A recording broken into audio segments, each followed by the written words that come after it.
Bonjour à toutes et bonjour à tous. Nous voici encore réunis pour écouter un sujet intéressant. Vous allez voir, bon, vous le connaissez peut-être parfois un petit peu.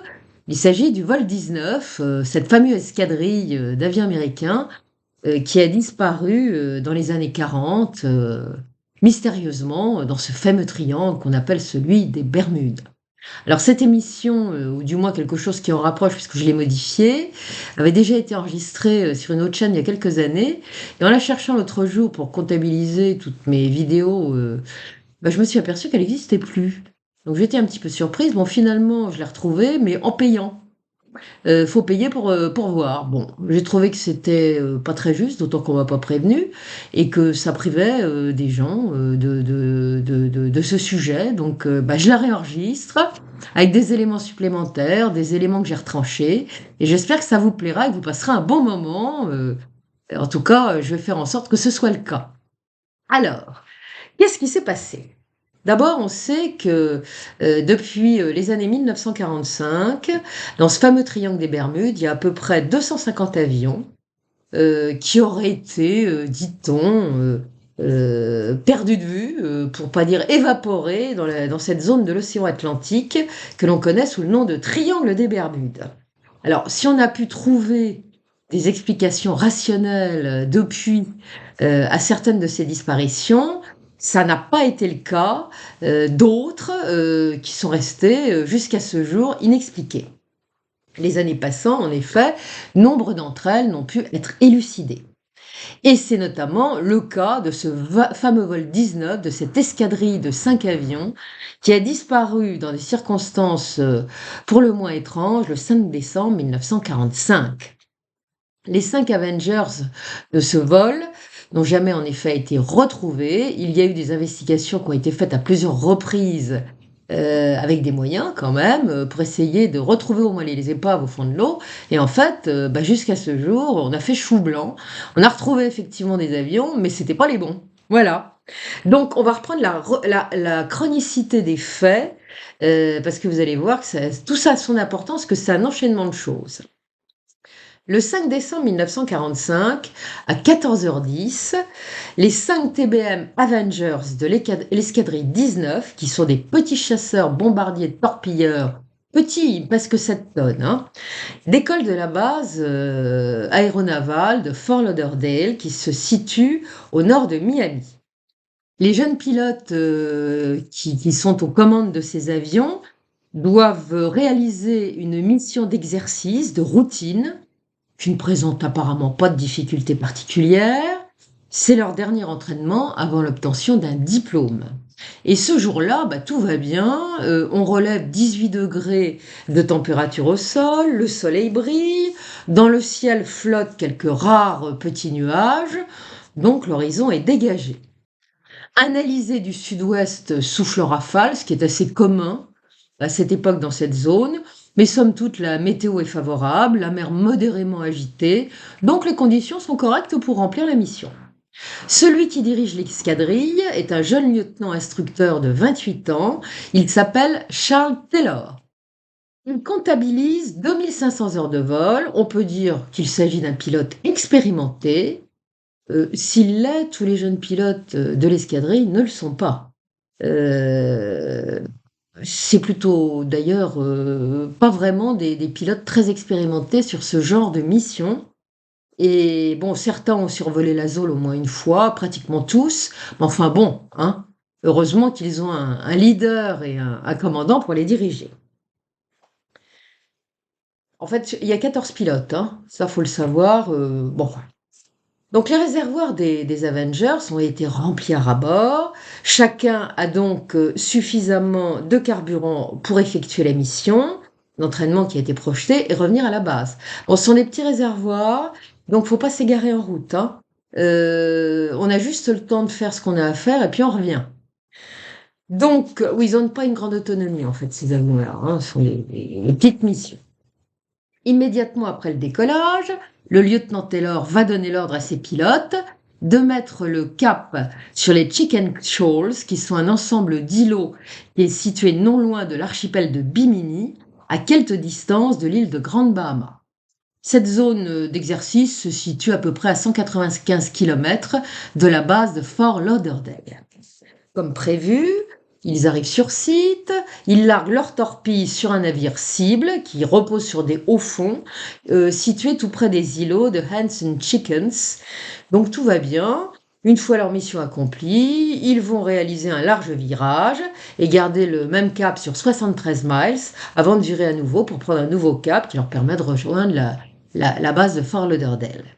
À ce stade, l'escadrille se trouve à peu près à 120 miles de Fort Lauderdale. Elle en a décollé 90 minutes auparavant. Maintenant, il faudrait faire le voyage de retour. Mais c'est là que les choses ont commencé à se compliquer. Voici en effet la retranscription de l'échange qui a lieu entre le lieutenant Taylor et le contrôle de la base de Fort Lauderdale. Charles Taylor. J'appelle la tour de contrôle, cas d'urgence. Nous semblons avoir dévié de notre route. Nous n'apercevons pas la Terre. Je répète, nous n'apercevons pas la Terre. La tour, quelle est votre position? Nous ne sommes pas certains de notre position. Nous ne savons pas exactement où nous nous trouvons. Nous semblons perdus. La tour, en principe, vous devriez aller vers l'est. Non, vers l'ouest, pardon. Réponse de Charles Taylor, nous ne savons pas où se trouve l'ouest. Quelque chose ne tourne pas rond. Bizarre, c'est bizarre. Nous ne sommes sûrs d'aucune direction. Même la mer paraît bizarre. Voilà l'échange. On comprend que dès ce moment, les dés semblent avoir été jetés. Et en tout cas, au sol, on a compris que le vol 19 paraît rencontrer un sérieux problème, un problème de désorientation. D'ailleurs, peu après, c'est l'instructeur en chef de Fort Lauderdale qui va prendre le relais du pilote qui était au sol, qui avait capté les échanges, et le lieutenant Taylor va alors lui préciser que les deux compas de son avion qui lui permettent de se diriger sont en panne. Taylor va aussi expliquer qu'il est en train de survoler des terres, donc il est certain que ce sont les Keys, mais il ne sait pas exactement quels sont ces Keys. Vous savez, c'est un petit chapelet d'îles, il ne sait pas où il est. L'instructeur en chef va répondre à Taylor que s'il est sûr qu'il survole les Keys, en ce cas, il doit voler vers le nord. Pour se repérer, lui dira-t-il, vous devez placer votre aile gauche au soleil. L'ennui, c'est que l'escadrille ne survole pas les Keys, mais une île des Bahamas qui se trouve beaucoup plus à l'est, mais cela, on le saura bien plus tard. Quand Taylor va annoncer l'instant d'après qu'il met le cap plein nord à 35 degrés pour une durée de 45 minutes, il ne le sait pas, mais il vient à ce moment de condamner son escadrille, car environ vers le nord, c'est pas vers la Floride, le nord de la Floride que se dirigent les Avengers, mais droit vers le large, donc vers l'océan. Une autre erreur va contribuer à condamner le vol 19. Les opérateurs au sol de la base, qui ont subodoré que cela risquait de mal tourner, ont proposé à Charles Taylor de lui ouvrir la fréquence d'urgence. Hélas, celui-ci va refuser. Et il dit, je ne peux pas faire ça parce que si je le fais, je me prive de tout contact radio avec les autres pilotes de mes avions. Donc il n'est pas question, vu leur inexpérience.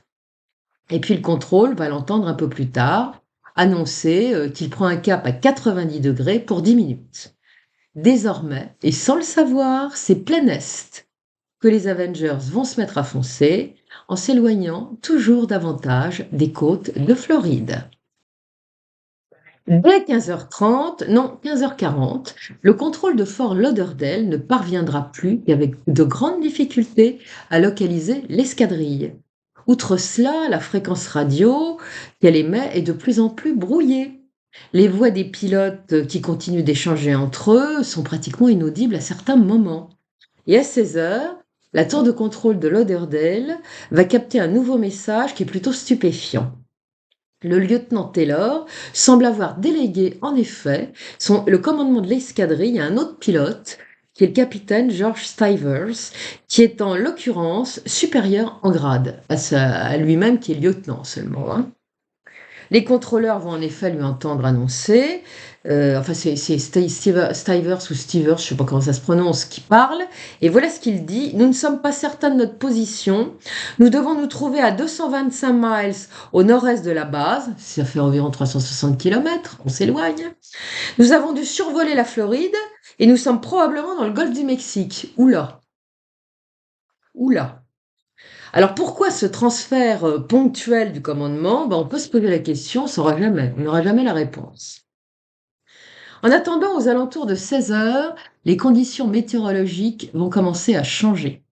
Les vents ont forci et il souffle désormais en grosses rafales. La météo va tellement se détériorer dès la tombée de la nuit que ça va devenir compliqué et on ne sait pas que ça va gravement empirer dans la soirée, ce qui va compliquer bien des choses, vous le verrez. Une zone de mauvais temps s'est en effet détachée d'une violente tempête qui sévissait à ce moment-là sur la Géorgie et qui est descendue droit vers la Floride. Et cette tempête, dans les heures qui vont suivre, va se transformer en véritable ouragan. Vous savez que c'est une région où il y en a beaucoup. Vers 17 heures, la tour de contrôle de Fort Lauderdale va capter le message de l'un des pilotes qui s'adresse à Charles Taylor. Celui-là a bien compris que quelque chose ne tournait pas rond. On pense qu'il s'agit du capitaine Edward Powers, qui, bien qu'élève pilote, est plus gratté, lui aussi, que le commandant de l'escadrille, donc le lieutenant Taylor. À la radio, la tour va entendre clairement le lieutenant. Non, on recommence. À la radio, la tour va entendre effectivement le capitaine Powers dire au lieutenant Taylor que c'est une erreur de continuer sur ce cap-là et qu'au contraire, il faut vite fait virer vers l'ouest. Voilà ce qu'il va lui dire: «Dirigez-vous vers l'ouest, bon sang.» Donc il est très en colère, il hurle presque et on ignore quelle sera la réponse de Charles Taylor. L'enquête révélera par la suite que le capitaine Edward Powers a tenté de prendre le commandement de l'escadrille de force, enfin, disons en s'imposant, tout comme un autre élève pilote qui est l'enseigne Joseph Bossy, qui lui avait aussi considéré que tout le monde allait droit dans le mur, si je puis m'expliquer ainsi. Donc il a tenté de convaincre Taylor de virer vers l'ouest, mais celui-là était bien têtu. Et alors, à propos de ce capitaine Powers, je tiens à souligner des faits étranges qui se sont produits avant ce fatidique vol 19. Tout d'abord, il faut savoir que cet homme de 26 ans, qui était le seul pilote qui était marié et père de famille, il avait un enfant en effet, et son épouse, avant le vol, juste avant le vol, avait appelé la base de Fort Lauderdale pour demander des nouvelles de son mari. Manifestement, on peut dire que Madame Power, avait une prémonition. Mais c'était pas tout.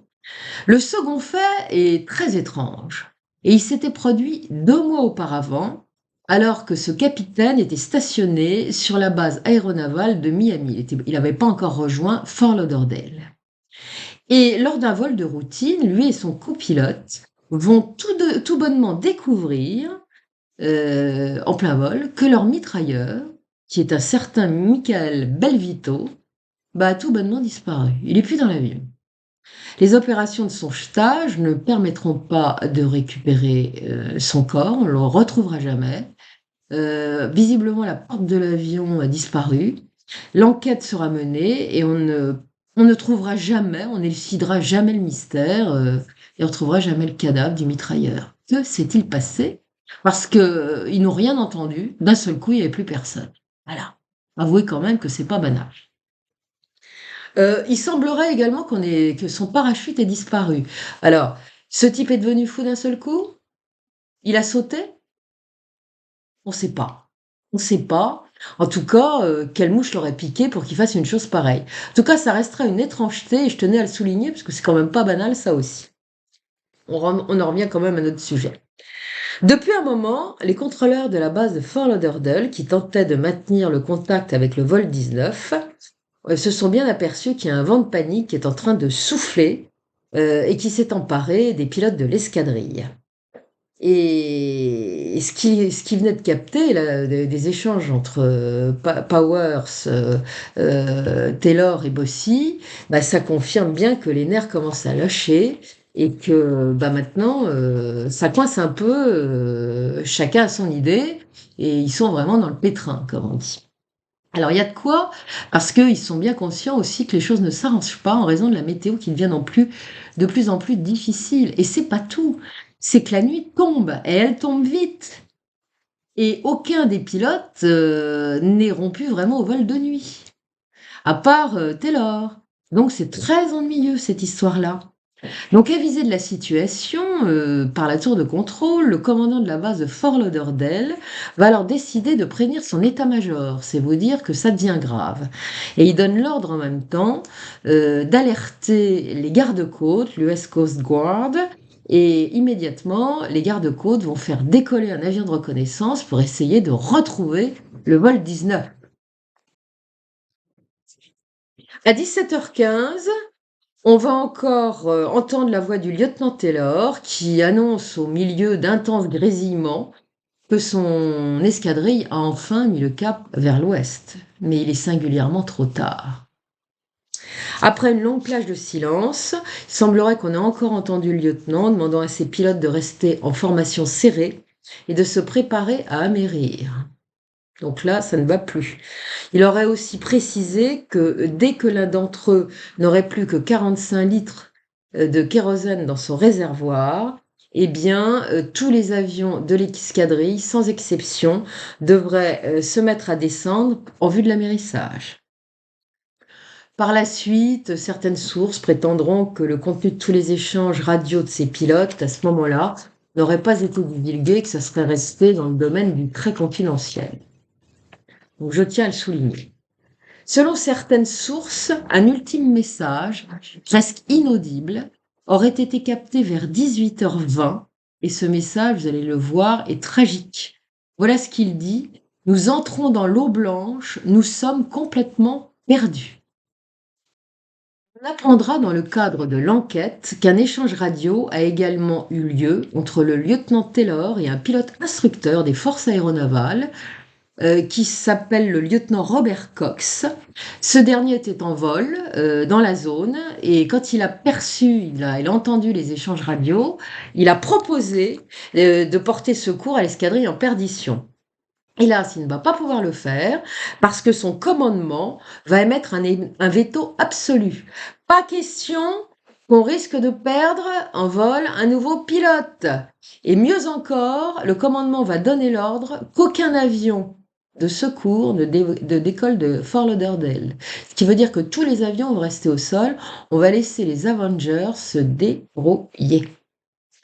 Ça, c'est un peu dur quand même, mais bon. Le silence radio du vol 19 deviendra définitif après un dernier message très faible qui a été capté à 19h04, non pas par Fort Lauderdale, mais la station aéronavale d'Opa-locka de Miami. Et on entend simplement le code, l'indicatif du vol qui est FT, FT, FT. Voilà ce qu'on entend. Bon, suite à cela, c'est définitivement le silence radio, la disparition avérée du vol 19, et c'est là que les secours se mettent en marche. 19h04, dernière captation de message de l'escadrille. 19h37, deux avions de secours décollent de la base aéronavale de Banana River, qui se trouve près de la ville de Melbourne, laquelle est à 280 km au nord de Miami. Chacun des avions transporte 13 hommes à son bord.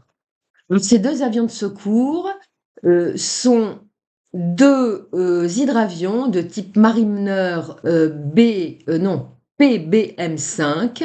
Ils vont partir investiguer dans des directions différentes et ils transportent chacun à leur bord du matériel de secours. Mais là, la météo s'est terriblement dégradée. La nuit est tombée et les conditions de recherche, comme on peut s'en douter, sont très loin d'être idéales. Quelques minutes après le décollage des marineurs, la base de Banana River va recevoir un message radio du lieutenant Combe, qui est un officier qui se trouve à bord de l'un des deux marineurs, et il déclare que son appareil rencontre un fort vent au-dessus de 6000 pieds d'altitude. À 19h27, le Mariner va également signaler qu'il approche de la position présumée du vol 19. Et ça sera son dernier message. Après cela, silence radio également. À 19h50, le quartier-maître du navire SS Gen Mills qui prévient qu'il a repéré, alors ça c'est un navire, hein, donc, qu'il a repéré une forte explosion et qu'il a vu un avion s'abîmer en mer. Et ça s'est passé au large de la plage de New Smyrna, qui se trouve un petit peu au sud de Daytona Beach. Le bateau se rend immédiatement sur zone pour porter secours à d'éventuels survivants. Hélas, la mer est démontée et dans les creux, on ne voit rien. Les hommes d'équipage diront avoir observé une nappe d'hydrocarbures qui aurait flotté à la surface, quelques débris. Un autre navire qui aurait été témoin de l'explosion aura un de ses officiers qui dira qu'une fois sur place, il n'a rien vu. Il faut dire que la mer est démontée, donc voilà. Et la zone supposée du crash du Mariner va être inspectée durant des jours par des dizaines d'avions et de bateaux, mais rien ne sera retrouvé. Pas de corps, pas de débris, rien. Juste après, les diverses unités de recherche vont être informées de ce que sur les 6 avions de secours qui sont partis à la recherche du vol 19, il n'en reste plus que 5, puisque l'un des 2 marinaires est porté définitivement disparu. On soulignera qu'avant sa disparition, ce marineur n'a signalé aucun incident technique et n'a pas lancé d'appel de détresse. Je vais dire 2 mots à propos de ces avions Martin Mariner. Ils ont une spécificité. À l'époque, pour augmenter leur temps d'autonomie, on les bourrait de kérosène jusqu'à la gueule. Et si bien qu'on les avait baptisés, ces avions, les citernes volantes. De plus, il avait été repéré sur leur réservoir un défaut d'étanchéité. De ce fait, il aurait suffi d'une étincelle ou qu'un membre d'équipage, comme c'était le cas à l'époque, allume une cigarette et boum, ça se terminait en feu d'artifice. Bon, donc je tenais à le signaler, c'est peut-être probablement ce qui s'est passé d'ailleurs. Alors on recherche évidemment toujours le vol 19. Jusqu'au 10 décembre, ce seront à peu près 240 avions militaires qui vont survoler la zone supposée de disparition des Avengers, aidés en cela par une flotte conséquente de navires de surface, 4 contre-torpilleurs, 18 vedettes de garde-côte. Il y aura même quelques sous-marins qui vont se joindre aux recherches. Sera également dépêché un porte-avions, le SS Solomons, et 70 avions qui vont écumer aussi le ciel pour essayer de retrouver cette escadrille. Des avions britanniques de la Royal Air Force vont se joindre à tout cela, ces avions américains et ces navires américains. Ils partent d'une base des Bahamas qui appartient aux Anglais et tout le monde cherche. De l'aube au crépuscule, sur mer comme dans les airs, on recherche les Avengers. Il y a des centaines d'avions privés qui se sont joints aux recherches, des yachts de plaisance. On cherche, on cherche, on cherche, on cherche.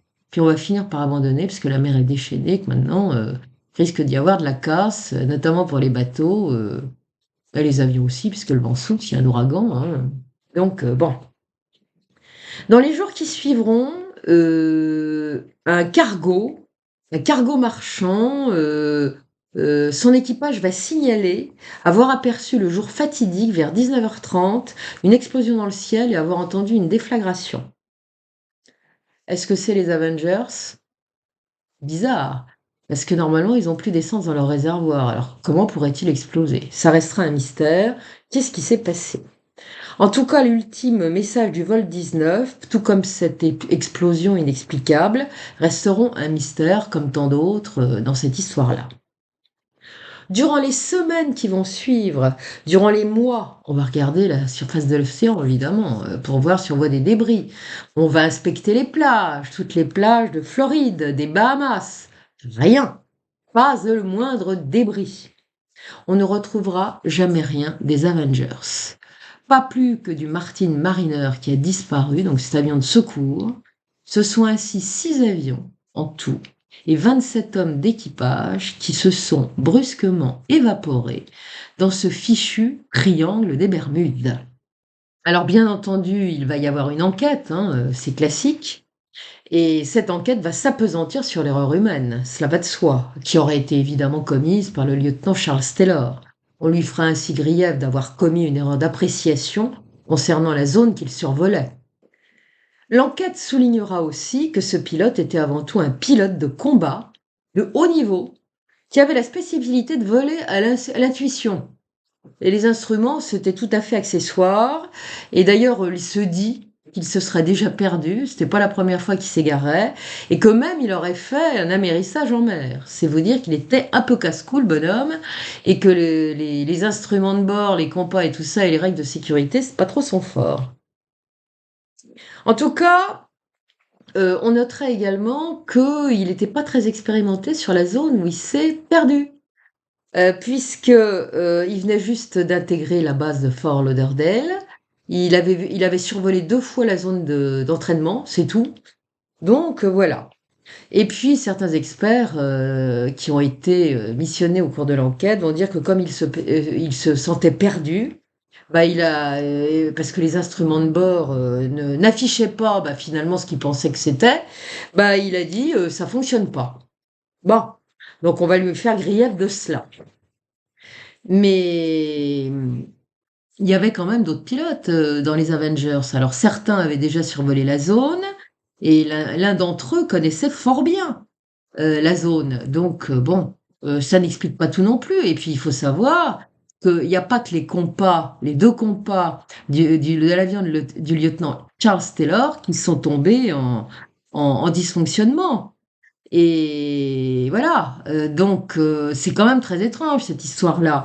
Parce que les compteurs qu'un compas, enfin qu'un avion, a ses compas qui se mettent à délirer, OK, mais tout le monde en même temps, ça fait beaucoup. Et puis on va reprocher à ce pauvre Charles Taylor, d'avoir refusé, la fréquence radio d'urgence. Comme on le sait, il avait refusé de le faire, de se mettre en fréquence d'arrêt d'urgence pour pouvoir continuer à communiquer avec ses pilotes, ses élèves pilotes. Donc, bah, on va lui en faire grief. Par contre, ce qui va être très particulier dans ce rapport d'enquête, c'est qu'il sera mentionné que certains pilotes, de par les conversations qui ont été enregistrées, ont déclaré à un moment qu'ils ne voyaient plus la mer et ils ont parlé de ces fameuses eaux blanches qu'ils voyaient au-dessus de la mer et ils ne savaient pas trop ce que c'était. En tout cas, ce rapport, qui va accabler, on peut dire ça comme ça, le lieutenant Charles Taylor, va quand même conclure très curieusement, après avoir retenu son erreur, que les 5 Avengers ont disparu pour des causes inconnues, tout simplement. Donc c'est quand même, sérieusement contradictoire. Alors évidemment, on peut se dire: «C'est peut-être pas si mystérieux que ça, allons-y sur une hypothèse rationnelle». On sait que dans toutes les catastrophes aériennes, il n'y a pas une cause. En général, c'est une série d'enchaînements d'erreurs et de pannes diverses qui amènent à un crash. Si vous regardez une émission bien connue qu'on peut retrouver sur YouTube et qu'on voyait à la télé à un moment, qui s'appelle Danger dans le ciel, vous verrez que c'est jamais un seul élément qui cause la perte d'un avion. Il y en a beaucoup. Et cela semble être ici le cas aussi, puisque le lieutenant Charles Taylor, qui commandait l'escadrille, bah, connaissait mal la zone, je vous l'ai dit. Du coup, bah, on retiendra contre lui qu'il était victime de désorientation du fait de ses pannes de compas. Il était perdu, bon. Et puis on savait aussi que bah, les avions s'étaient grandement éloignés de la base de départ, qu'ils avaient foncé droit vers le large parce qu'il y avait effectivement cette erreur d'appréciation. C'était une erreur de prise de cap inversée, hein, tout simplement. Et puis sans introduire la notion de mystère, bah, une fois qu'ils étaient partis dans l'autre sens, eh ben, c'était facile à comprendre. Comme ils avaient des petits réservoirs, ces avions-là, bah, ils n'avaient pas de quoi rentrer, tout simplement. Donc, la moindre erreur de cap, on peut dire ça comme ça, était fatale à l'escadrille et à mon avis, c'est ce qui s'est passé, indépendamment des autres éléments mystérieux dont je vais parler après. En tout cas, c'est sûr que quand on fait un amérissage aussi, déjà par mer, plate, si je puis dire, et calme comme de l'huile, hein, voilà, une mer d'huile comme on dit, eh bien, on risque de se casser la figure, hein. parce qu'il suffit qu'une aile ou un réacteur sur des avions en réaction touche légèrement la mer et l'avion il fait ça et c'est terminé. Alors imaginez des petits avions de nuit en pleine tempête qui se posent sur une mer agitée, bah écoutez, ils n'ont aucune chance d'amérir normalement. Ça va être la disparition totale, coup à pic, et donc c'est fini, hein, ils étaient condamnés. Et puis après, bah, faut les retrouver, si tant est que ça flotte encore. Sauf que la zone du triangle des Bermudes, elle est pas petite. Alors on avait une position supposée suite au dernier échange radio, mais on ne sait pas où ils sont au fond. Et la zone du triangle des Bermudes, c'est quand même 1,3 million de kilomètres carrés. Donc ça fait beaucoup de choses, hein. Et autant chercher une aiguille dans une botte de foin. Voilà. Donc ces quelques remarques pourraient ainsi donner une explication rationnelle à la disparition du vol 19. Cependant, comme j'ai laissé entendre, bah, il existe suffisamment d'éléments troublants ou inexplicables pour imaginer que cette disparition pourrait peut-être relever également plus du mystère que d'un banal accident aérien survenu suite à une succession d'erreurs ou d'événements malheureux. Alors les éléments du mystère, bon, on va en parler. Comme on le sait, en dépit de l'importance des moyens de recherche qui ont été mis en œuvre juste après la disparition de l'escadrille et des diverses recherches qui ont été menées, bah, les Avengers n'ont jamais été retrouvés. Le plus souvent, il se dira qu'au moment de leur disparition, ces avions devaient se trouver en fait au nord des Bahamas, donc bien loin des côtes de Floride. Pour autant, bah, on ne saura jamais vraiment. On ne sait pas. On n'a pas de preuves. En effet, pas un débris n'a été retrouvé, on n'a pas retrouvé à la surface des eaux la moindre trace d'hydrocarbures, jamais personne ne les a vus et pourtant il y avait des avions en l'air, il y avait des bateaux partout. Rien. Et au fil des mois, comme j'ai déjà dit, aucun débris, aucune épave, aucun indice ne sera rejeté sur les plages de Floride ou des Bahamas. Pour ce qui est du Martin Mariner, c'est un peu différent, puisque l'officier de quart d'un navire de recherche dira avoir peut-être repéré des traces d'hydrocarbures, mais il sera le seul. Et les sondages qui seront faits ne permettront pas de retrouver l'avion. Lui aussi a disparu sans laisser de traces, brusquement et très proche de la côte quand même, hein. Et puis bon, il y a aussi les anomalies relevées au niveau du fonctionnement des compas. Bon, il y a ceux de l'avion du lieutenant Charles Taylor, mais il y a tous les autres Avengers qui se retrouvent avec les compas en vrille. Ça ne se détraque pas comme ça, un compas. Il y en avait 2 par avion. C'est rare, c'est un compas qui se détraque, c'est rarissime. Et là, tout le monde en même temps. Tous les compas de tous les avions se mettent à dérailler en même temps. C'est pas possible une chose pareille. C'est paranormal, dirais-je. Et puis, il y a un petit détail de rien, mais qui peut avoir son importance. Le lieutenant Charles Taylor a oublié de prendre sa montre. Il est monté à bord de son avion, il a décollé, il n'a pas pris sa montre. Or, à l'époque, on n'avait pas du tout des avions sophistiqués qui marchaient pratiquement tout seuls et qui avaient un équipement technologique hors norme. Là, on était dans le basique. Donc, un avion, bah, pour le diriger et être dans la bonne direction, bah, on avait besoin d'une planche de vol, d'un compas et d'une montre.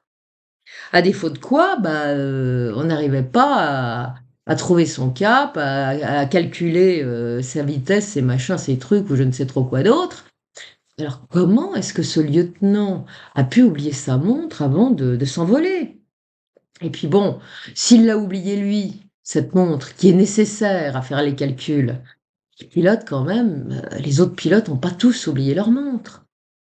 Donc c'est bizarre cette histoire en tout cas. Puis il y a cette histoire d'eau blanche qui ont été évoquées.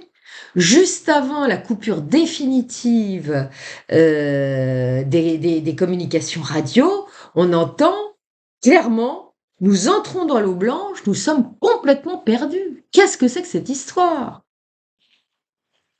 Ces eaux blanches seront parfois évoquées par certains rescapés du triangle des Bermudes. Il n'y a pas que ça, hein, qu'eux qui ont évoqué ces eaux blanches.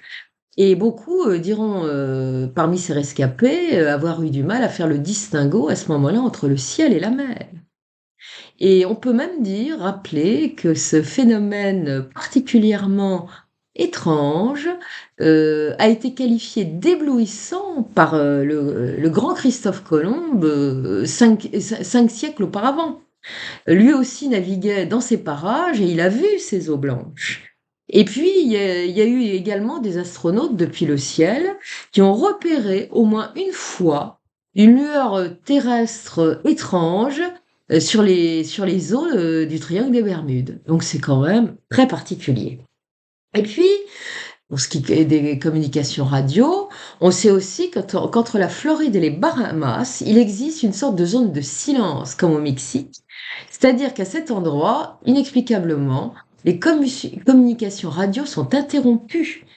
Et bon, en tout cas, ce qui est sûr, alors ça serait peut-être déplacé, mais en tout cas, là où les Avengers sont émis à diverses reprises, on n'était pas dans cette zone-là. Mais enfin, je le signale quand même. Et puis, on va reprendre quand même ce qu'ont dit les enquêteurs et les personnes qui ont été interrogées dans le cadre de l'enquête. Un officier qui faisait partie de la commission d'enquête va déclarer, à propos des Avengers, ils se sont évaporés aussi totalement que s'ils s'étaient envolés sur Mars.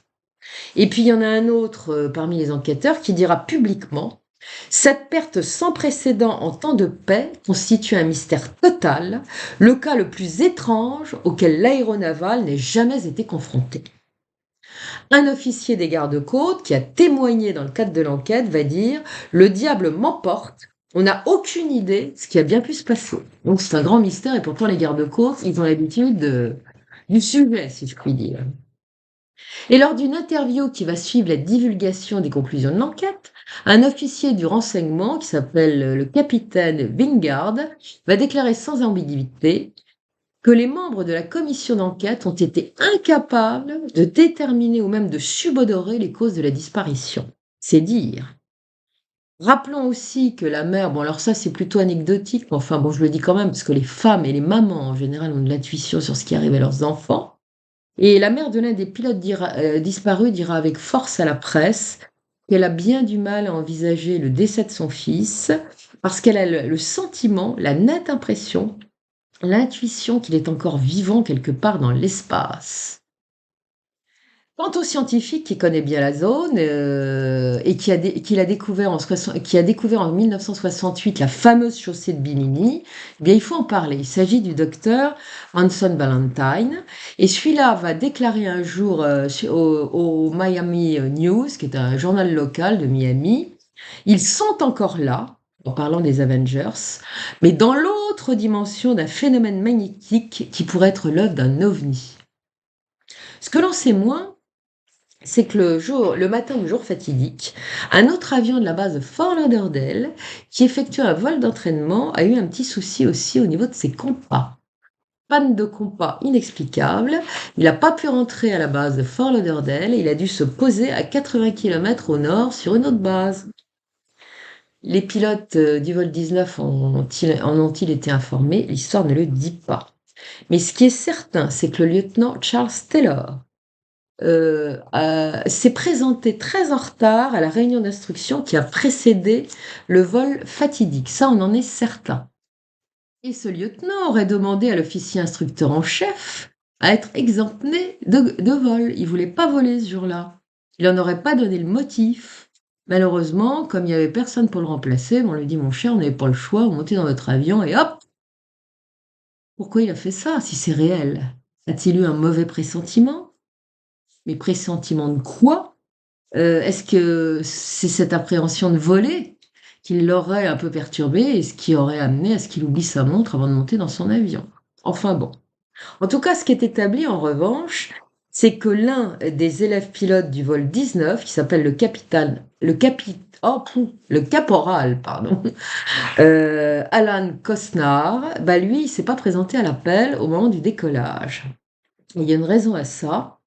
Et d'ailleurs, ce caporal Costner a fait une déclaration à la presse.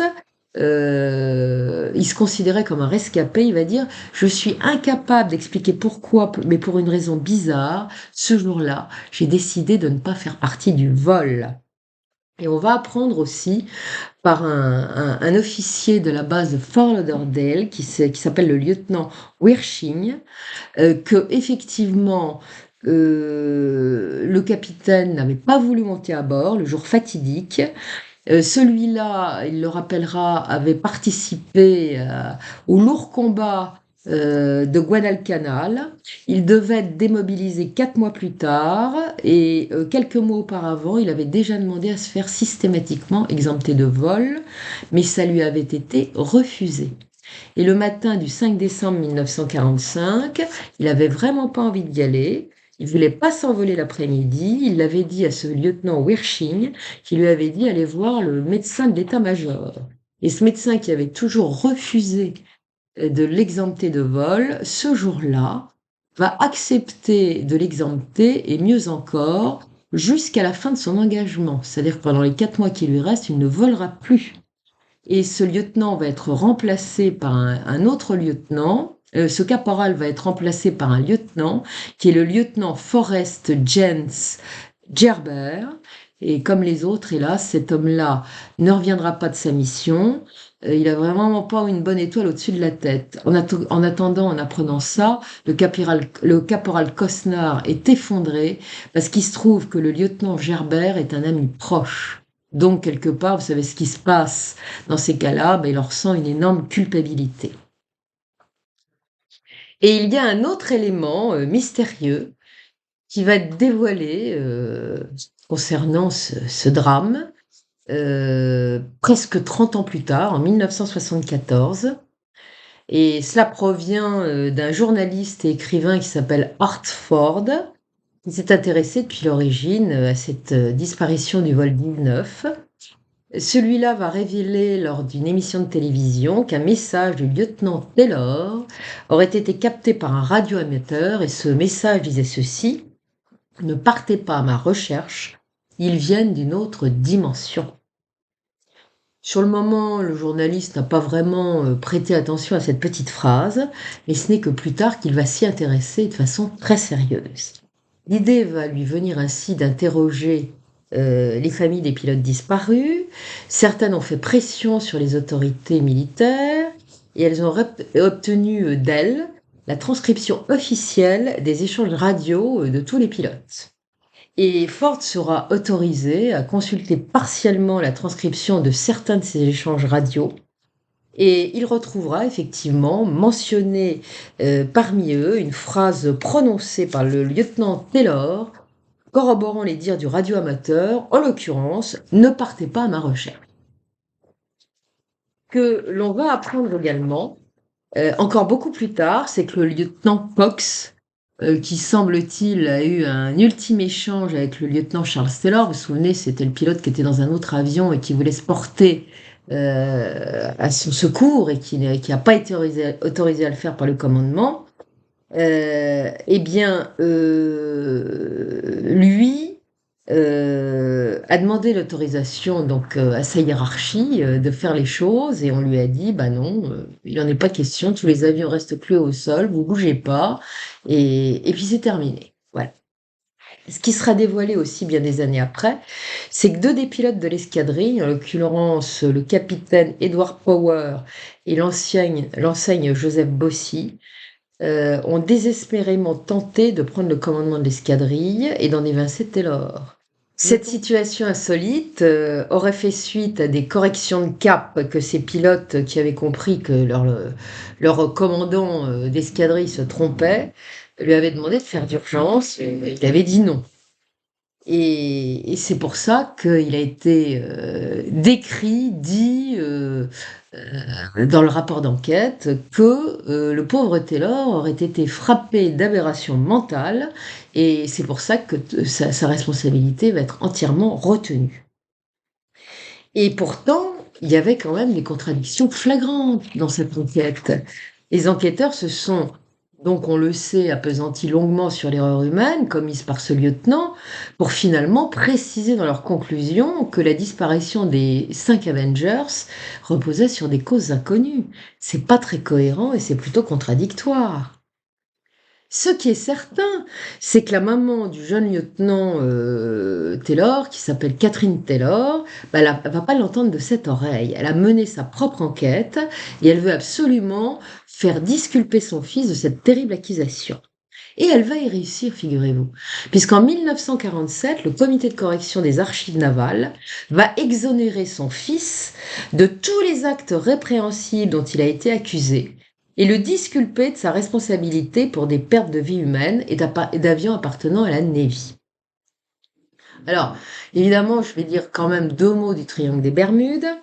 C'est suite à la disparition inexplicable et assez surprenante de ce vol 19 que la zone de disparition sera baptisée Triangle des Bermudes.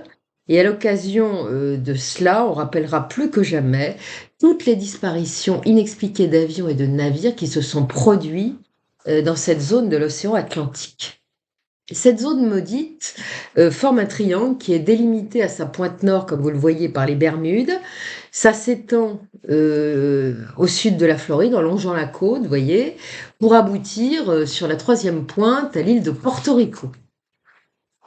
Je soulignerai à cette occasion qu'à Porto Rico, bah, il se passe des choses quand même très curieuses, d'un point de vue ufologique en tout cas, et paranormal. Ça fait longtemps qu'on signale des étrangetés ufologiques, la présence d'extraterrestres, et puis il y a des disparitions inexplicables qui se produisent depuis des années. Dans une forêt qui s'appelle celle d'El Yunque, il y a des gens qui font des rencontres approchées, et puis il y a aussi là-bas les chupacabras, vous savez, ces espèces de bestioles pas très sympathiques. En tout cas, cette zone où se sont produites des disparitions, donc le triangle des Bermudes, il s'en passe quand même des vertes et des pas mûres, hein, voilà. Cela étant, certains disent que c'est pas vraiment un triangle, ça serait plutôt une sorte d'ellipse, puisque il y aurait le sommet nord, effectivement, qui se trouve effectivement dans la zone des Bermudes, mais la base partirait du sud de la province, de la Floride pour s'incurver. Vous voyez, la base du triangle serait incurvée pour passer au large de Porto Rico. Enfin bon, peu importe, de toute façon, ellipse ou triangle, c'est quand même une zone redoutable et où on a quand même comptabilisé des disparitions de navires et d'avions en quantité industrielle. Et quand ce ne sont pas des disparitions, ce sont quand même de nombreux accidents qui ne sont pas forcément, bon, il y a des causes matérielles, mais enfin, ça fait beaucoup, hein. En tout cas, c'est une zone maudite pour beaucoup. En tout cas, aussi, on n'a pas relevé la moindre trace d'hydrocarbures ou d'huile flottant sur la mer concernant ces disparitions d'aéronefs ou de navires dans le triangle des Bermudes. C'est comme si tout ça, ces aéronefs et ces navires s'étaient brutalement évaporés sans cette trace. Et puis parfois, on a même retrouvé des navires de plaisance ou autres, surtout de plaisance, où il y avait plus un être humain à bord, mais on a retrouvé un chat, un chien, et même une fois un petit canari bien vivant qui devait se demander ce qu'il fabriquait là. Voilà. Il y a souvent eu de la part de pilotes d'avions des signalements juste avant l'atterrissage de petits problèmes ou rien du tout, et d'un seul coup, ils disparaissaient des écrans radars. Ou alors, ces gens signalaient des pannes ou des incohérences dans les instruments, dans leurs instruments de navigation, finalement, comme l'a signalé le lieutenant Charles Taylor. Il y avait quand même des choses assez fabuleuses là-bas. Il y a des phénomènes anormaux qui sont signalés dans la zone, le ciel de la zone du triangle, sur les mers aussi, ces fameuses eaux blanches. Et donc, ça se multiplie quand même, et c'est une évidence. Il y a aussi des trompes d'eau, des fois, qui apparaissent d'un seul coup. On a parlé de beaucoup d'explications, des bulles de méthane qui feraient disparaître, enfin, on n'en sait trop rien. Il y a des tas de choses qui se produisent là-bas, des ouragans qui se forment, des vagues scélérates aussi, hein. C'est très, très particulier. Et alors, bon, je vous ai parlé du vol 19, mais il y a quand même des cas très intéressants d'autres avions dont je vais vous parler, à qui il est arrivé des choses pas possibles et qui ont disparu tout aussi mystérieusement. Et alors, c'est notamment le cas d'un avion, on appelle ça la disparition du Star Tiger quand on en parle. Et alors, de quoi s'agit-il? C'est un bombardier quadrimoteur, un gros bombardier quadrimoteur de type Tudor 4, qui avait été reconverti après en avion commercial et qui avait été donc racheté à l'armée par la compagnie British South America. Et celui-là va disparaître le 29 janvier 1948, alors qu'il est en train de relier les Açores aux Bermudes. À son bord se trouvaient 6 membres d'équipage et 25 passagers, dont un ancien général de la RAF, qui était le Sir Arthur Cunningham. Et ce militaire n'était pas n'importe qui, puisqu'il avait commandé durant la Seconde Guerre mondiale la seconde force tactique de Grande-Bretagne. Donc c'était un militaire important. Toujours est-il que l'arrivée de cet avion était prévue sur l'aéroport de Kindley aux Bermudes un peu avant minuit. Et vers 22h30, son commandant de bord adresse un message au contrôle pour dire qu'il est à 380 miles au nord-est des Bermudes, c'est à peu près à 600 km de là, que tout va bien, que le temps et le vol sont parfaits, et il termine en disant pensant arriver à l'heure prévue. Sauf que l'ennui, il y a un ennui, oui, avant minuit doit-il arriver, mais à minuit il n'est toujours pas arrivé. Et les minutes et les heures s'écoulent, et toujours pas de nouvelles de l'avion. Pas de message radio, pas de réponse aux appels lancés par la tour de contrôle. Cet avion a disparu sans émettre le moindre médet, sans avoir averti le contrôle de difficultés techniques quelconques. Dès le lendemain, des opérations de recherche de grande envergure vont être déclenchées. 10 bateaux vont sillonner la zone supposée de sa disparition. Une trentaine d'avions vont survoler tout ça durant des jours et on ne retrouvera rien. Dès le 31 janvier, on va quand même repérer au nord-ouest des Bermudes quelques caisses et bidons qui flottent à la surface de la mer, mais on n'aura jamais la certitude qu'ils viennent de l'avion. En tout cas, si toutefois ça avait été le cas, ça veut dire que à cet endroit-là, c'était quand même très éloigné de la zone supposée du crash. Donc, qu'est-ce que l'avion faisait à cet endroit-là? Il aurait, à ce moment-là, si ça appartenait à l'avion, dévié d'une façon absolument incroyable de sa trajectoire, de plusieurs centaines de miles, ce qui est énorme. Ce qui est sûr, c'est qu'aucun dysfonctionnement n'a été signalé, pas d'appel de détresse, rien. Cet avion a disparu, on ne retrouvera jamais son épave, le moindre passager. Ce qui se passera aussi, c'est que dans les jours qui vont suivre, de nombreux radioamateurs de la côte Est vont signaler avoir capté un très curieux message tronqué, fait de petits points et de traits numérotés, une sorte de morse, de message en morse, préciseront-ils. Et tout aussi surprenant, une station des gardes-côtes de Terre-Neuve va capter un message par radio, cette fois il est oral, et il énonce les lettres GAHNP.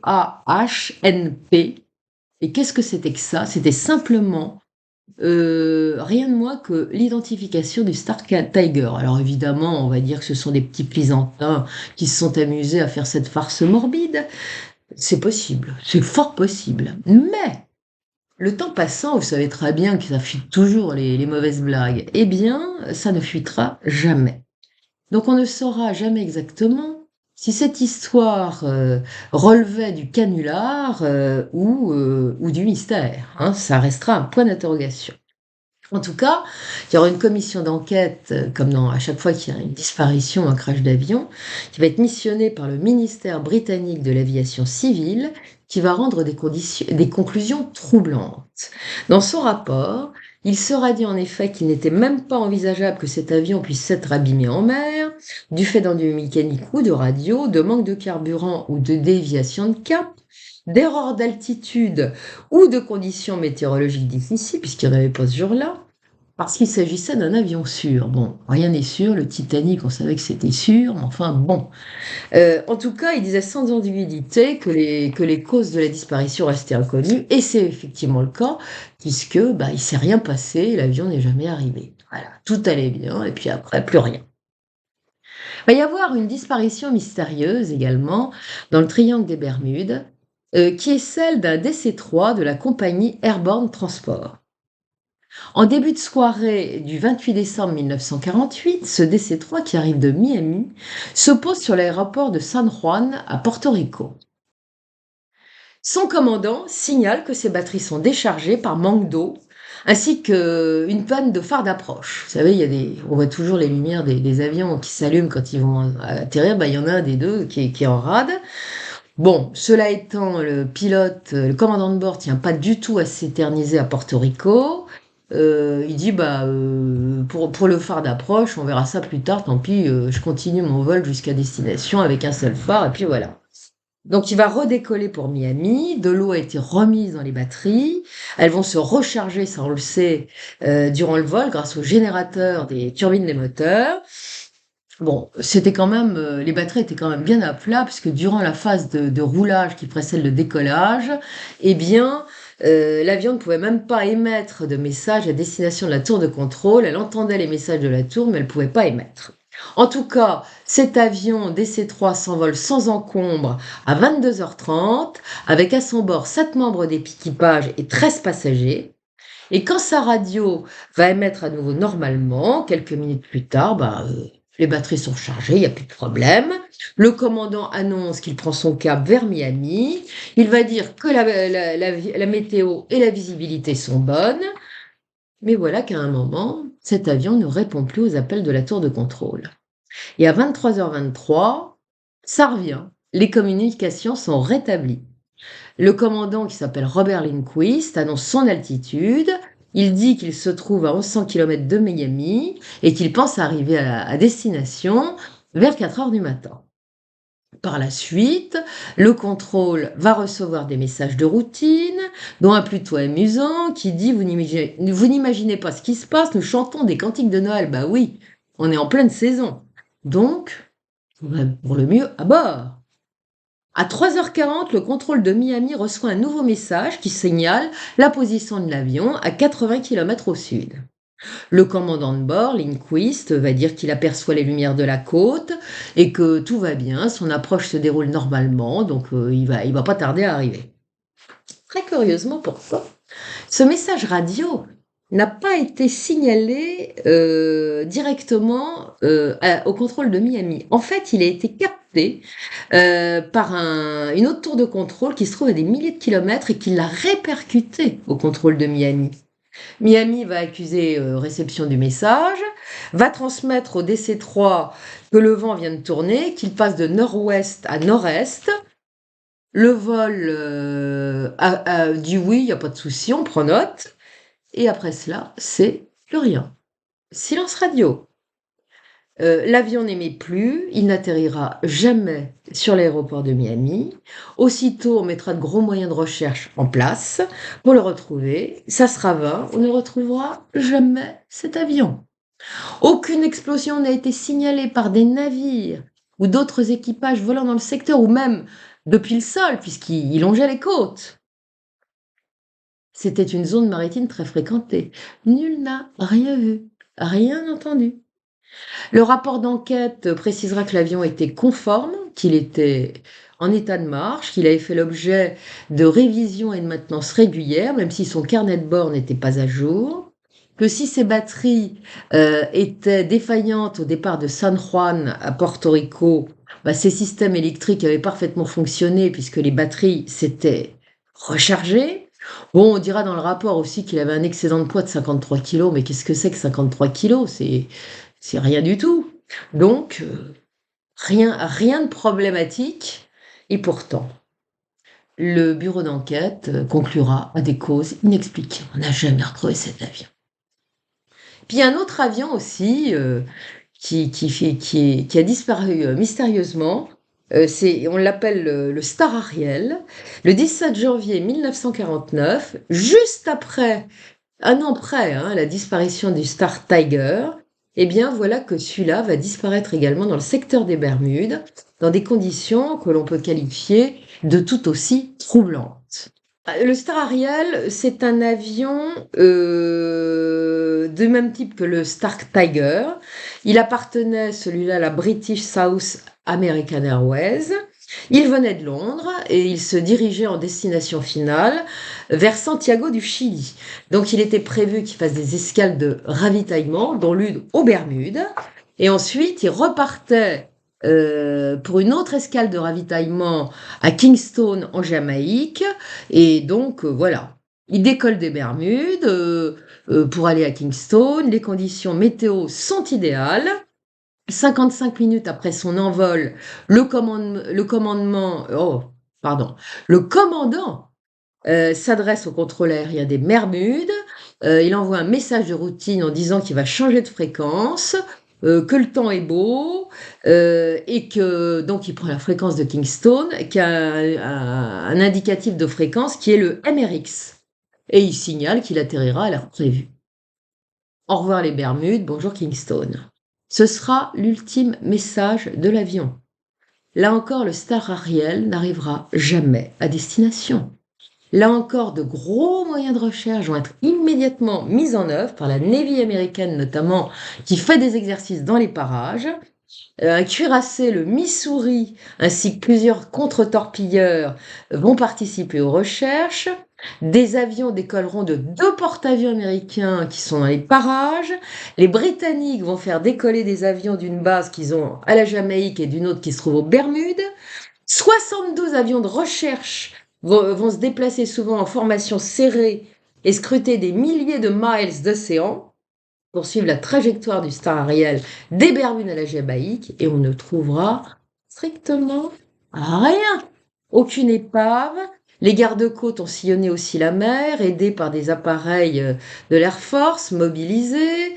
Il y a des cargos marchands aussi qui sont joints aux recherches. Retrouver cet avion? Rien. Pas de traces d'hydrocarbures. À la surface des eaux, pas un seul objet flottant, un jet de sauvetage ou quoi que ce soit qui pourrait donner un espoir. Rien, rien. Le lendemain de la disparition, 2 rapports provenant d'un avion américain et d'un autre britannique vont signaler une lueur étrange repérée à la surface de l'océan. On va se rendre sur place en se disant, bon, eh ben, on ne trouvera rien. Il n'y avait pas de lueur et les recherches concernant le Star Ariel vont prendre fin le 22 janvier. On ne retrouvera jamais rien de cet avion. Le rapport de la commission d'enquête conclura à des causes restées inconnues, des causes de disparition inconnues, du fait de l'absence d'épave. Pour autant, diverses théories vont circuler pour expliquer la disparition de cet avion, notamment celle voulant qu'un extincteur rempli de bromure de méthyle se soit vidé malencontreusement dans un système de pressurisation, ce qui aurait provoqué une explosion. Il fallait bien trouver une explication rationnelle à la chose. Le seul détail, c'est que personne n'a vu d'explosion ni entendu d'explosion. Par contre, on va, au cours de l'enquête,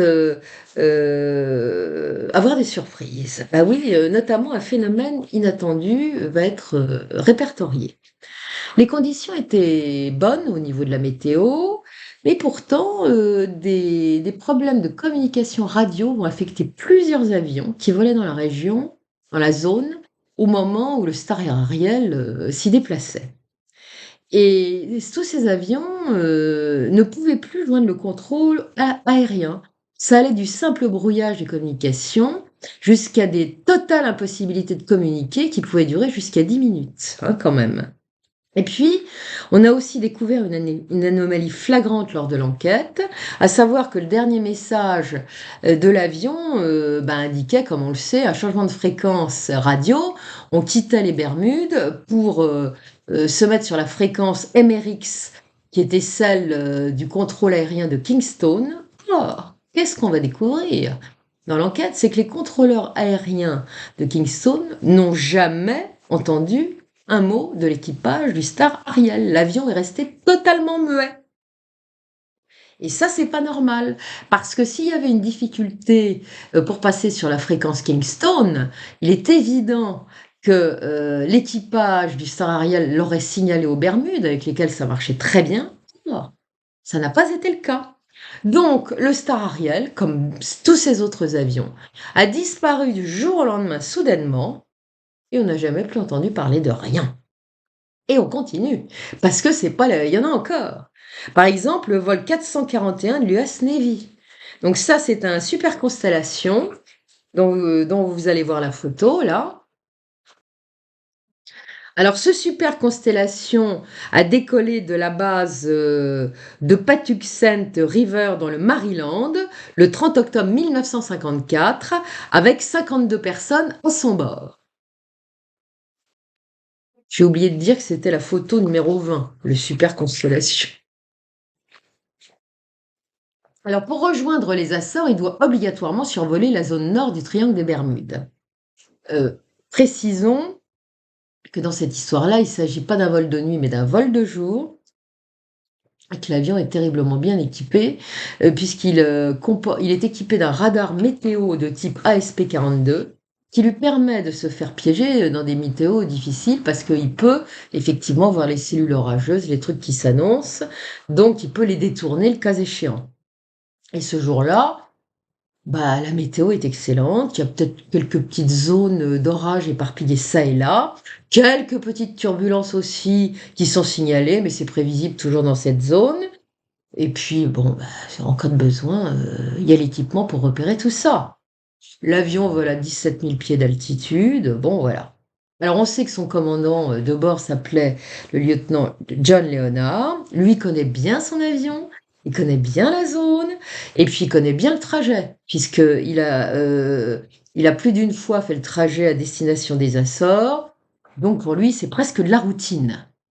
À 11h30, l'avion envoie un message pour signaler sa position, qui est à 650 km des côtes américaines. Et c'est là que les choses vont se gâter. Peu après, plus aucune communication de radio avec cet avion, qui n'arrivera lui aussi jamais à destination. Il a disparu brutalement sans laisser de traces. Il n'a émis aucun message de détresse. Et là encore, les secours vont arriver sur site rapidement, qui seront interrompus malheureusement parce que 4 jours après, il y aura des conditions météo extrêmement difficiles. En tout cas, on ne retrouvera jamais rien de cet avion. Pas un débris, pas un objet, rien. Et pourtant, il y a des objets qui auraient pu flotter. À bord, il y avait 111 gilets de sauvetage, 5 radeaux de sauvetage et 660 gobelets en plastique. Le genre de choses qu'on peut retrouver très facilement flottant à la surface de la mer. Mais là, rien. Et alors, je ne vous dis pas la conclusion plutôt surprenante du bureau d'enquête. Le bureau d'enquête va en effet écrire: l'avion a rencontré une force soudaine et violente qui ne pouvait être contrôlée par un effort humain aux commandes, qui rendit l'avion incontrôlable. L'origine de cette force est inconnue. Voilà une conclusion plus que mystérieuse. Et puis, il y a cette histoire des deux Stratotankers KFC, non, c'est pas KFC, c'est KC-135, excusez-moi. Et est-ce que là, on peut se demander si cette même force soudaine et inconnue qui aurait provoqué un accident? Au matin du 18 août 1963, ces deux imposants quadri-réacteurs, parce que vous voyez que ce sont des gros avions, décollent de Homestead, une base militaire qui se situe au sud de Miami. Il s'agit d'avions ravitailleurs qui vont aller effectuer une mission au-dessus de l'océan. Ils sont encadrés par 3 autres avions de type B-47, donc c'est des gros avions, ça aussi. Et à midi, leur mission est effectuée. Les deux KC-35 annoncent au contrôle qu'ils font demi-tour, qu'ils reviennent à la base. Pour ce faire, ils vont marcher en duo. Ils remontent respectivement à des altitudes de 36 000 et 35 000 pieds, c'est-à-dire qu'ils sont l'un au-dessus de l'autre et ils volent en décalé. Hein, voilà. Ils se suivent, en plus, ils sont pas l'un au-dessus de l'autre quand même. Hein. Enfin, il y a une altitude supérieure pour l'un, ils suivent en décalé. Voilà.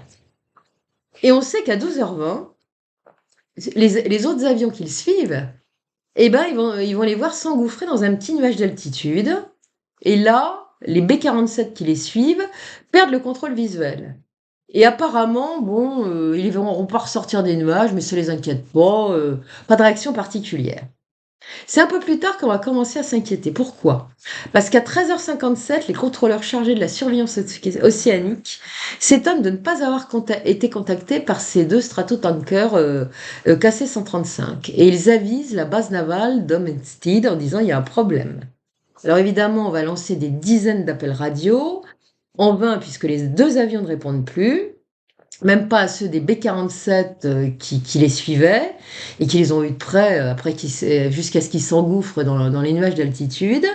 La dernière position qu'on leur a attribuée était à 500 km au sud-est des Bermudes. Évidemment, là encore, des recherches sont immédiatement lancées et là, on va retrouver des débris. Le lendemain, on retrouve des débris à la surface de l'océan et on se demande ce qui a pu se passer. Les deux appareils avaient des conditions météorologiques et de visibilité absolument idéales. Ils n'ont lancé aucun appel de détresse. La seule explication possible est qu'ils se soient percutés. Mais comment ont-ils fait pour se percuter? D'après ce qui ressortira de l'enquête, donc ils volaient l'un derrière l'autre, en décalé, à des altitudes différentes. Pour qu'une telle collision ait pu se produire, qu'est-ce qu'il aurait fallu qu'il se fasse? Que le premier avion réduise brutalement sa vitesse, qu'il s'abaisse en altitude, alors qu'il volait à 150 mètres au-dessus, enfin à plafond plus haut. Aucun équipage ne ferait une chose pareille quand il sait qu'il est suivi par un autre. Et les pilotes, c'était pas des débutants. Aucun pilote ne ferait une chose pareille. Bon, vous savez, les stratotankers sont les avions ravitailleurs. Donc les pilotes qui sont aux commandes de ces trucs-là, c'est pas des débutants, hein. Donc ils vont pas se mettre à débloquer. Alors, bah, qu'est-ce qui reste? Les brutales turbulences du triangle des Bermudes. Mais alors, s'il y avait eu ces turbulences, qu'est-ce qui se serait passé? Ils vont être pris dans les mêmes turbulences, ce qui veut dire que s'ils ralentissent, ce qui les fait descendre, ils vont ralentir en même temps et descendre en même temps. Donc, ils peuvent pas rentrer en collision. Donc, cette collision de ces deux stratos, eh ben, on saura jamais ce qui a pu la produire. Voilà. Et c'est absolument inexplicable, comme en général tout ce qui se passe dans le triangle des Bermudes. Et maintenant, on va en terminer, pas tout à fait, mais enfin, on va passer à un petit avion, à des petits avions, vous allez voir. Alors, le premier est un Cessna qui va avoir des soucis. Le 7 juin 1964, une femme pilote du nom de Caroline Caccio, qui vole de jour de Nassau à destination de Grand Turk Island, aux commandes de son petit Cessna 172, avec un passager à son bord, bah, va vivre le pire, comme vous l'allez voir. Alors qu'il lui reste encore 1 heure de vol pour atteindre Grand Turk Island, elle contacte le contrôle de Nassau pour signaler qu'elle a un problème avec son directionnel. Bon, le directionnel, c'est la boussole. En l'occurrence, ce directionnel est devenu fou et tourne de manière irrégulière, ce qui lui pose beaucoup de problèmes. Et comme elle n'a pas fermé son micro, les contrôleurs aériens de Nassau vont entendre l'échange qu'elle va avoir avec son passager. Et voilà ce qu'elle dit. Je ne comprends pas, j'ai dû faire une erreur en virant. Cela devrait être Grand Turc et là, il n'y a rien là-bas. Pas de maison et pas d'aéroport. Cette île est pourtant au bon endroit sur la carte. La forme est bonne et tout. Mais elle semble inhabitée. Regardez, il n'y a pas de bâtiment, pas de route, rien. Ça doit être Grand Turc pourtant. Mais ça peut pas être ça. Plus tard, les contrôleurs de Grand Turc diront avoir vu l'avion tourner au-dessus de leur aéroport et avoir désespérément tenté d'avoir un contact avec lui sans jamais pouvoir y parvenir. L'avion ne répond pas. Ils le voient tourner au-dessus d'eux. Et ils vont capter les échanges de Caroline Caccio et de son passager. Et ils préciseront que durant la transmission, il y a eu quelques interruptions, il y avait des pointillés. Et hélas, ils lancent des appels, mais les appels ne sont pas reçus. Et ils diront que c'est probablement parce qu'elle a laissé son micro ouvert et qu'elle discute avec le passager. Donc les deux transmissions, enfin, ça bloque le système qu'elle ait laissé son micro ouvert. En tout cas, le personnel de l'aéroport va voir ce Cessna tourner inlassablement en rond au-dessus de l'aéroport durant une demi-heure. Ils vont même entendre, les contrôleurs aériens vont même entendre à un moment dire: mais il n'y a rien au-dessous de moi, il n'y a pas un moyen de se sortir de là. Qu'est-ce que c'est que cette histoire? Comment est-ce rationnellement possible? En tout cas, au bout d'une demi-heure, les contrôleurs de aérien vont voir l'avion, prendre soudain un fort virage incliné vers la gauche et il fonce droit vers l'océan. Et il se dirige direct sur un banc de nuages de basse altitude dont il ne ressortira jamais. Même si son avion, a disparu inexplicablement à la vue, Caroline Caccio, continue à avoir d'autres contacts radio avec le contrôle de l'aéroport de Grand Turk Island. Et ça va durer pendant une demi-heure jusqu'à ce que ça se termine, avec eux, puisqu'elle annonce qu'elle a remis le cap vers Nassau et qu'elle rentre, tout en ajoutant qu'elle doit avoir assez de carburant pour se débrouiller, faire le voyage de retour.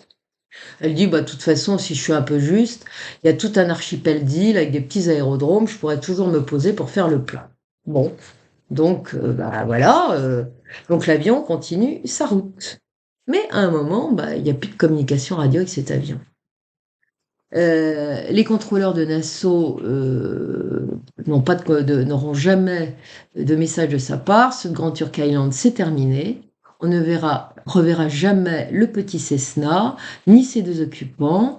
Lui aussi a disparu sans laisser de traces. Il y aura une enquête minutieuse qui sera menée pour essayer d'élucider cette disparition. On interrogera même les gens des petits archipels, des petites îles que le Cessna a survolées, obligatoirement pour rejoindre Nassau. Personne n'a vu cet avion, personne n'a vu d'explosion, personne n'a vu de chute ou de comportement anormal d'un avion. La disparition de ce petit avion restera elle aussi inexpliquée. Que s'est-il passé? En tout cas, cette histoire d'île qui serait vide alors qu'elle est pleine et que les gens la voient, c'est quand même très particulier. On se croirait sur 2 scénarios temporels différents. Vous voyez? Quand même très particulier cette histoire. Et puis, il y a également, je ne peux pas éviter ce dont je vais vous parler, parce que ce cas est connu aussi, c'est le cas du Grumman Cassis de l'US Navy. Donc le cas le plus connu, mais on ne le connaît pas sous le nom de Grumman, c'est le Fighter Tiger 524. C'était le nom de code de ce petit chasseur bombardier. Le 22 février 1978, le porte-avions USS Kennedy, dont vous allez voir la photo, ce porte-avions attend l'arrivée du Fighting Tiger 524 qui a décollé de la base de Norfolk en Virginie.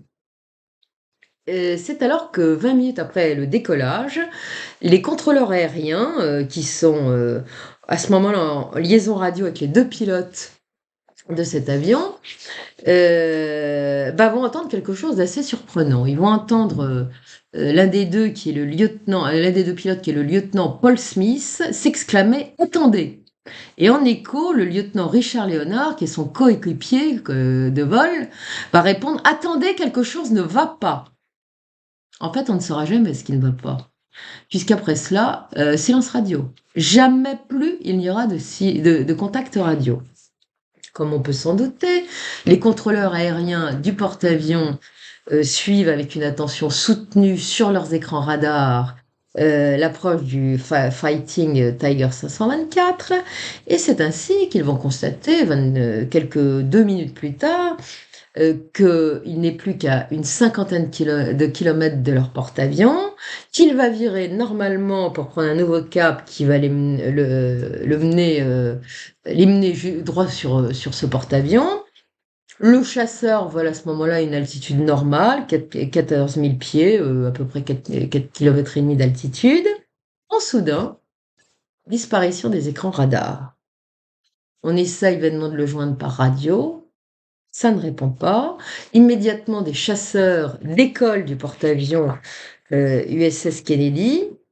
On part à sa recherche, les gardes-côtes sont prévenus, ils se rendent sur zone, on a la position précise de l'avion, on sait donc parfaitement où il se trouve, et on ne retrouvera rien, rien, pas l'ombre d'un débris, pas une tache d'huile, de kérosène, pas un gilet de sauvetage, rien. De façon incompréhensible, le Fighting Tiger 524 s'est volatilisé. Alors, on peut se dire, il a explosé en vol. Ouais, sauf qu'il y aurait des débris sur l'océan. Tout le monde est arrivé très vite. Rien. En plus, ce jour-là, c'était pas une mer agitée, c'était un calme plat, donc on peut pas rêver mieux. Et puis on se dit: «S'il a explosé, bah, il y avait des navires dans le coin». Personne n'a rien vu. Rien! On est de jour. Rien. Et puis, pourquoi les pilotes n'ont rien dit? Pourquoi est-ce qu'ils n'ont pas signalé la nature de leur problème? Ont-ils eu une panne radio brutale? Pourquoi il y a eu cette disparition brutale des écrans radars? Et puis on se dit: «Bah, ils signalent un problème», enfin, ils ont pas signalé, on les a entendus dire. Et puis ensuite, ils volent normalement. Ils prennent leur cap, ils changent de cap, ils se mettent, dans l'axe du porte-avions. Puis alors pourquoi ils se sont pas éjectés? Ils auraient très bien pu le faire. Ces avions de chasse sont équipés pour une éjection. Bon, c'est pas très agréable de sortir comme ça et puis d'atterrir dans la mer, mais bon, si c'était éjecté, il y a des balises URT-33 qui sont intégrées au siège et qui font qu'on retrouve ceux qui se sont éjectés. Rien. L'enquête va conclure à ce que l'avion s'est probablement retrouvé confronté à un phénomène brutal et catastrophique auquel il n'a pas pu faire face et qui lui a laissé aucune marge pour s'éjecter. Et le dossier est refermé. On n'en parle plus, circuler, il n'y a rien à voir. Donc ça restera, cela aussi, un mystère. Et puis alors, dans les anomalies, les dysfonctionnements, mais là, bon, il y a les témoins en personne qui ont vécu ces affaires-là qui peuvent en témoigner. Il y a 2 affaires sidérantes, qui sont arrivées à un jeune pilote, qui s'appelle Bruce Jernan. Celui-là a écrit d'ailleurs un livre, il y a très longtemps, qui est resté assez confidentiel, qui n'a pas été traduit en français. Je crois que ça s'appelle The Fog et il raconte ce qui lui est arrivé sur le triangle des Bermudes et j'avoue que c'est assez, surprenant. Donc à l'époque des faits, cet homme, qui s'appelle Bruce Jernon, est âgé de 29 ans. Il habite en Floride, à Boynton Beach. C'est un pilote amateur confirmé. Il détient plus de 600 heures de vol, effectuées majoritairement sur la zone des îles Bahamas et de la Floride. Et il va vivre 2 aventures, qu'il va rapporter, qui sont quand même tout à fait surprenantes. Le premier incident va se produire le 4 décembre 1970. Il est à bord d'un Beechcraft Bonanza A36, qui est un petit avion puissant, et il a décollé de l'île d'Andros pour se rendre à Palm Beach. Dans l'avion se trouve aussi son père, qui est un pilote et qui fait office de copilote, et un passager qui se trouve à l'arrière. Il fait jour, la météo est excellente, la durée de vol est prévue d'environ 90 minutes, donc aucun problème à l'horizon, tout doit aller pour le mieux dans le meilleur des mondes. Et alors que le petit avion s'approche de la zone de Bimini et qu'il continue à monter à l'altitude qu'on lui a assignée, c'est-à-dire 10 500 pieds, voilà que son pilote, Bruce Jernon, va remarquer un nuage peu ordinaire qui se trouve pile sur sa trajectoire, dont il dira qu'il était de forme ellipsoïdale et qu'il avait des contours qui lui semblaient soyeux. Je cite exactement ce qu'il a écrit pour rapporter son aventure. J'étais installé là, tranquille, sans bouger. Je rangeais mon plan de vol et ne pas à ce nuage, sinon je me serais rendu compte qu'il aurait dû se trouver beaucoup plus haut. Je le survolais en montant de 1000 pieds à la minute, mais je remarquais qu'il s'élevait exactement à la même vitesse que moi. Par moments, je gagnais sur lui et il me rattrapait immédiatement. J'estimais sa longueur à environ 25 kilomètres. J'envisageais alors de rebrousser chemin et de tenter de regagner Andros. Mais finalement, je le traversais et débouchais dans un ciel clair. Mais quand je me retournais pour regarder ce nuage, je constatais qu'il était devenu absolument gigantesque. Il s'incurvait en un demi-cercle et une autre nébulosité qui devait en faire partie se trouvait à environ 60 000 pieds d'altitude. La partie inférieure du nuage semblait plongée dans l'océan, contrairement au cumulus qui se trouve à bonne hauteur. Voilà ce qu'il dit. Le plus inquiétant, c'est qu'il va constater rapidement qu'il n'est pas sorti de ce gigantesque et inquiétant nuage.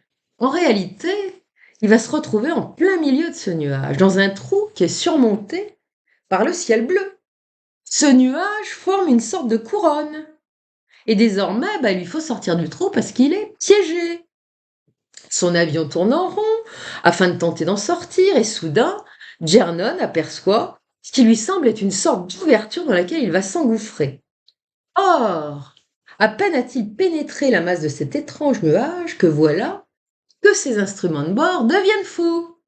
En panique, il lance un message au contrôle aérien en expliquant ce qui se passe tout en soulignant qu'il est entouré d'une sorte de brouillard étrange. Et là, il dit au secours, il demande de l'aide. Il va continuer à voler en tenant son cap quand même, toujours entouré de cette gangue étrange de brouillard épais, jusqu'à ce qu'il voit face à lui une sorte de trouée. En pénétrant dans cet étrange nuage cylindrique, cet étrange tunnel cylindrique plus exactement, il va vite se rendre compte que ça devient de plus en plus étroit. Ça fait comme un entonnoir. Et instinctivement, il ralentit sa vitesse. Et il tombe à 370 km/h, pratiquement la limite du décrochage. Donc s'il assiste, eh ben, c'est directement dans l'eau.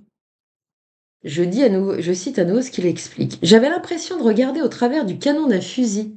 Il semblait s'agir d'un tunnel horizontal d'1,5 km de long, braqué sur Miami.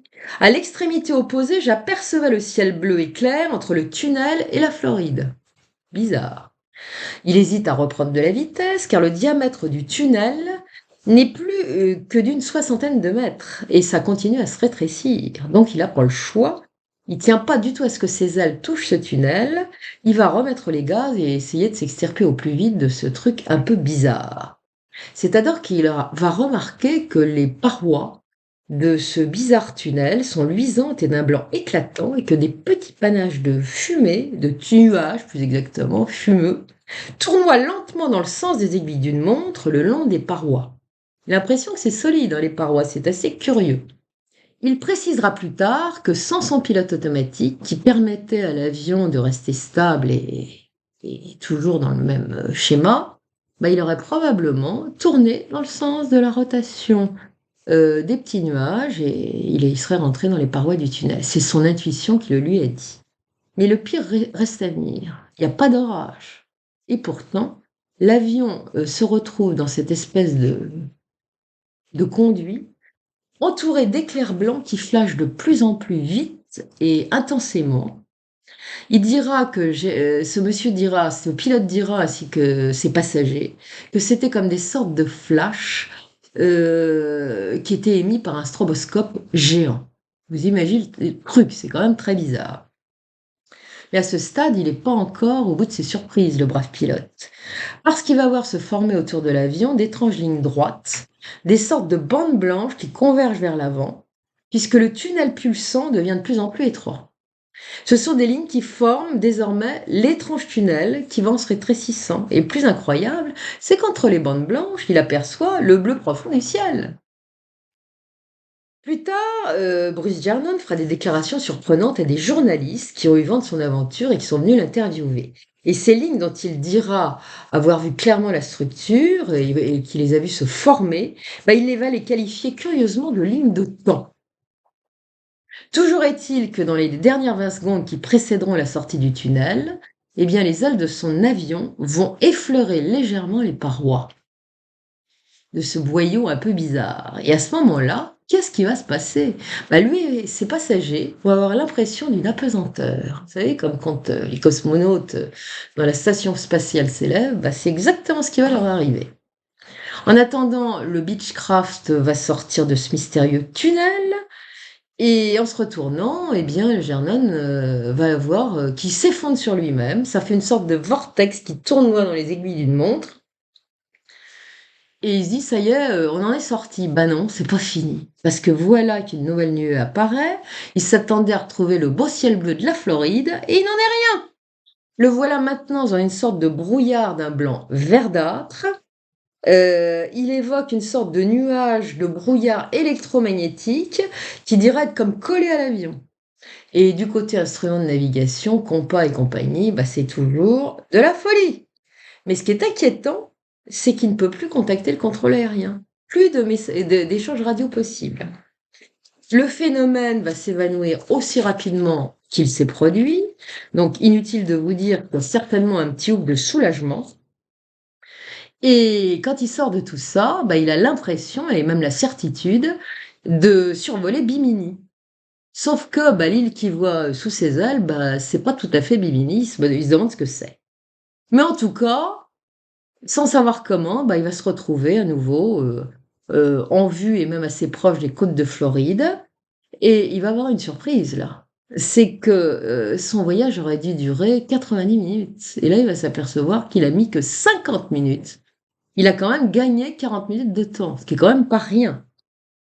Et bon, ce monsieur a été quand même, sérieusement, surpris par cette aventure et il va dire qu'il est convaincu que s'il avait fait, demi-tour dans le tunnel et bien, ça ne l'aurait pas fait. Son avion aurait été certainement désintégré et on ne l'aurait jamais retrouvé. La question qu'on peut se poser, bah, qu'est-ce que c'est que la cause de ce phénomène? Quelle est la nature étrange de ce brouillard que ce pilote qualifiera spontanément d'électromagnétique?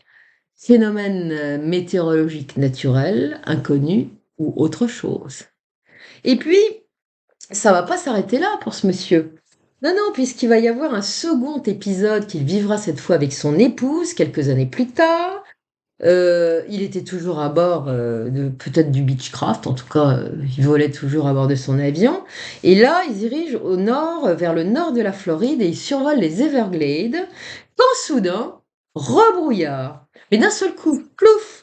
Le voilà dans la purée de pois, il monte et il voit que toute la Floride est recouverte de cette sorte de brouillard étrange et il dira à son propos que c'était une sorte de brouillard électromagnétique qui s'était à nouveau attaché à son appareil.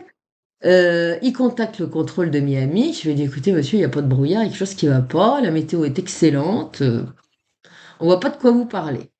En tout cas, il va réussir à s'en sortir, quand il mettra le cap sur l'océan et à se dégager de ce truc-là. C'est quand même très bizarre. Alors sa femme, fera des déclarations, et elle dira qu'à chaque fois qu'elle faisait un vol avec son cher et tendre, il y avait des incidents étranges à chaque vol, et elle en était venue à penser que c'était de la faute de l'avion, c'était l'avion qui portait la poisse en quelque sorte. Voilà. Et puis, j'en terminerai avec une histoire quand même, assez sidérante, celle d'un Boeing de l'US Air Force qui, se dirige vers les Bermudes. L'opérateur radar, a l'avion sur son écran de contrôle, il le suit comme tous les radaristes, enfin les contrôleurs aériens. Puis d'un seul coup, il se dit: «Mais qu'est-ce qui se passe? Ce Boeing n'avance plus». Bizarre, bizarre. Il fait du surplace et ça va durer 1 heure. Et les pilotes ne se seront aperçus strictement de rien. L'avion, avançait avec ses réacteurs, ses 4 réacteurs à plein régime, et il avançait pas. Qu'est-ce qui s'est passé? En tout cas, bon, c'était l'anecdote, rigolote pour la fin. Bon, il s'en passe des choses. Le vol 19, comme je vous l'ai dit, n'a jamais été élucidé. On a vu les causes, des nombreux cas de disparition d'avions ou des phénomènes quand même très particuliers. Alors, qu'est-ce qui se passe dans ce triangle des Bermudes? J'aurais pu parler des bateaux, ce sera peut-être pour une autre fois. Mais en tout cas, alors il y a des causes rationnelles, diverses qui ont été, mises sur la table, qui sont cohérentes d'ailleurs pour la plupart, hein. C'est une zone effectivement, de courants qui se croisent, de météo, d'électromagnétisme semble-t-il. Bon, si je reparle, et ça je le ferai certainement, de disparition de navires dans cette zone, ça sera un autre épisode si je puis dire. Bah, je m'étendrai un peu plus sur les anomalies du triangle des Bermudes et peut-être, d'explications, plus ou moins, heu, un peu paranormales peut-être, mystérieuses en tout cas. Enfin voilà, j'espère que cet épisode vous a plu, vous avez passé un bon moment. Bon, je suis sûre qu'il y a certaines personnes qui connaissent déjà le sujet, mais pour ceux qui connaîtraient pas, eh bien, bah, j'espère que ça vous a intéressé et que, bah, on se reverra bientôt pour d'autres aventures. Voilà. Je vous souhaite à tous une belle journée ou une belle soirée. Je vous dis à bientôt. Je vous remercie pour tous vos commentaires adorables, pour vos abonnements, pour me regarder de temps en temps. Ça m'encourage parce que vraiment, je traverse une petite période, extrêmement complexe. Je sais pas ce qui se passe, mais je vis très sale moment. Et j'avoue que toutes vos gentillesses, c'est pour ça que vous ne me voyez pas sur Facebook beaucoup en ce moment. Enfin bon, bref, ça va pas fort en ce moment, mais on fera comme si ça allait bien et on va continuer. Donc vos commentaires me font du bien. Voilà que le téléphone sonne, donc je vous embrasse et je vous dis à bientôt. Au revoir.